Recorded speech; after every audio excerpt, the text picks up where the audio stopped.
Okay, today we're talking about a guy named Karacaoğlan. He was a Turkish folk poet back in the 17th century. But I want you to just forget everything you think you know about poets. Seriously. Because this isn't just a story about words and rhymes. Nope, it's the story of how a real, historical person was basically transformed into a superhero.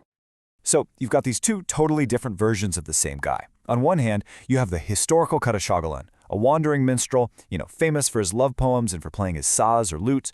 Pretty standard stuff. But then you have the legend, and this guy could supposedly raise the dead, shapeshift whenever he wanted, and then just, poof, vanish into sainthood. So how on earth do you get from one to the other? And that, right there, is the big question we're going to get to the bottom of today. How does a man of words become a man of miracles? It's a wild transformation, and we're going to break down exactly how this legend was built, piece by piece. Okay, let's start with the biggest, most dramatic power of them all, his supposed ability to control life and death. I mean, this is Exhibit A in the case of how Karacaoğlan became a legend.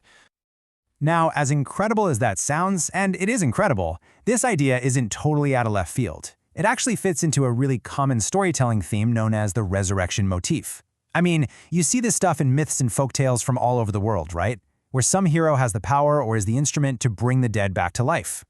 And there's this amazing story that shows exactly how this power was linked to him. It's called the Legend of Han Mahmud. So the story goes, these three lovers, Mahmud, Nigar, and Kamber, are all found dead. The people are devastated, so they call for Karacaoğlan. He shows up, digs up his saz, his lute, which he had buried years earlier, and he just starts playing a song over their bodies. And you won't believe it. They wake up. Just like that. Totally fine. And the best part? They think they were just having a dream. And here's a really cool detail. The legend says his saz was buried for 14 years. I mean, can you imagine? Buried in the dirt for 14 years, and it comes out perfectly preserved, ready to perform a miracle. At this point, you realize this isn't just an instrument anymore, right? The story is telling us this is a powerful, almost holy object. And in some versions of this legend, we even get a direct quote from the poem he sings. He says, "Destur ver de meyutların söylesin," which means, give permission, let the dead speak. But you have to understand, he's not asking for permission, he's commanding it. The story frames his poetry as this unstoppable force of nature, something powerful enough to literally order the dead to live again. Okay, so raising the dead, check.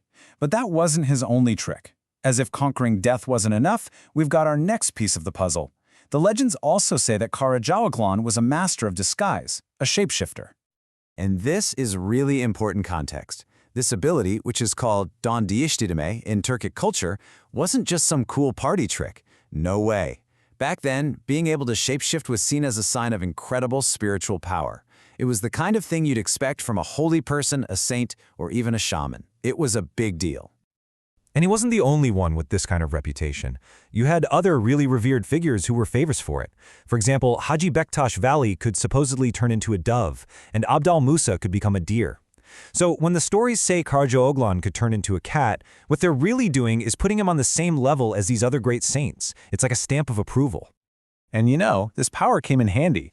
There's this one story, The Tale of Ali's Rock, where he gets into a poetic duel, like a rap battle but with poetry with a girl. He wins the duel, but then he rejects her. Tragically, she's so distraught she jumps from a cliff. Her tribe, furious, blames Karacaoğlan and comes after him to kill him. He's cornered, it looks like it's all over, but then he prays, turns into a cat, and darts off into the bushes, saving his own skin. So that brings us to the final piece of his legend. I mean, a guy who can raise the dead and turn into a cat, he can't have a normal ending, right? Of course not. His story doesn't end with a death, it ends with a holy disappearance. Yeah, the legends don't say he died. The phrase they use is that he joined the saints. Erenlere karıştı. And this is a classic folk hero ending. They don't just die, they transcend. They leave the mortal world behind and basically level up to join the immortals. There's one version of the story that claims his own poems actually predicted his final journey. It's amazing. After hitting these key dates he wrote about, the legend says he just walked into the Âşık Kef. That's the Cave of the Seven Sleepers. Now, this is a super important sacred place for both Christians and Muslims, a place of miracles. He walks in, and that's it. He's never seen again. He literally walks out of history and straight into myth. All right, we've seen the resurrections, the shape-shifting, the holy disappearances. But what's really going on here? Now we get to the big reveal. Let's break down the anatomy of how a myth like this is born. Which brings us right back to where we started. So, did any of this actually happen? Did Karacaoğlan really raise the dead or turn into a cat? And look, if the answer is no, then why? Why make up these incredible stories? Well, here's the thing. The answer is pretty clear. These superpowers probably had nothing to do with the real man's life. What they are is a huge testament to how much people loved and admired him. Think about it. Giving a hero supernatural abilities is the ultimate sign of respect. It's a way for a culture to say, this person was so special, so important, that they were basically a saint.